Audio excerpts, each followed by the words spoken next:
Okay, so I'm gonna start the experiment.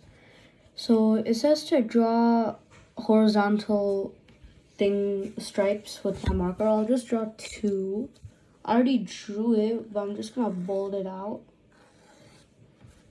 Okay, there it is. So first step is compression. So when you compress this like this,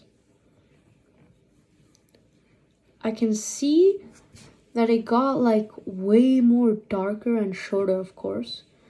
So I'm gonna write that down.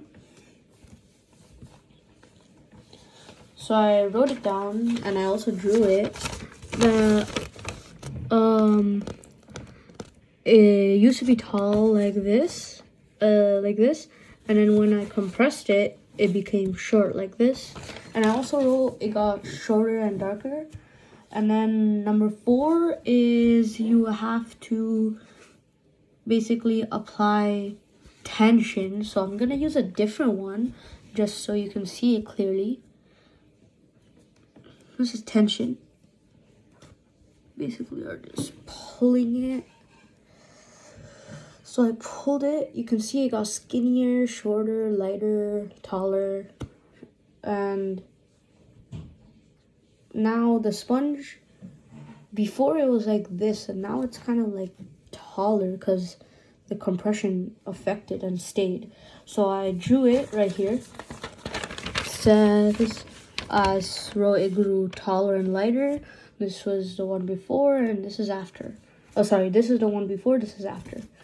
And then number 5 is construct your model and test for the effect of tension, which I just did.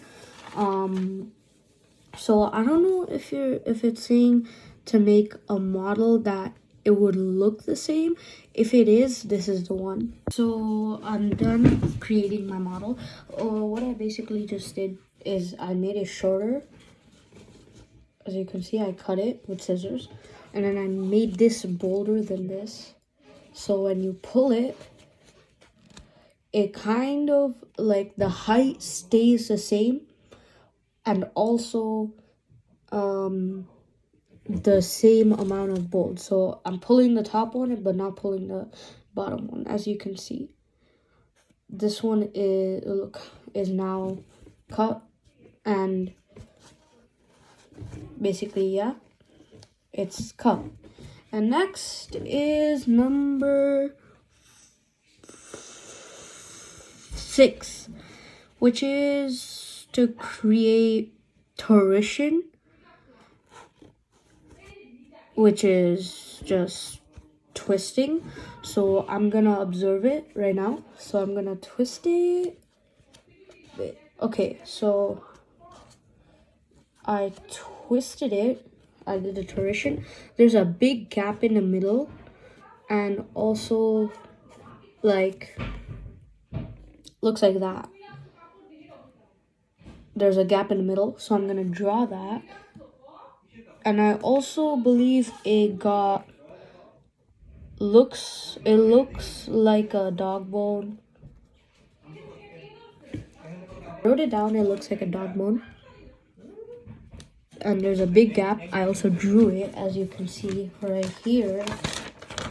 I drew it. So yeah, that's basically the torsion.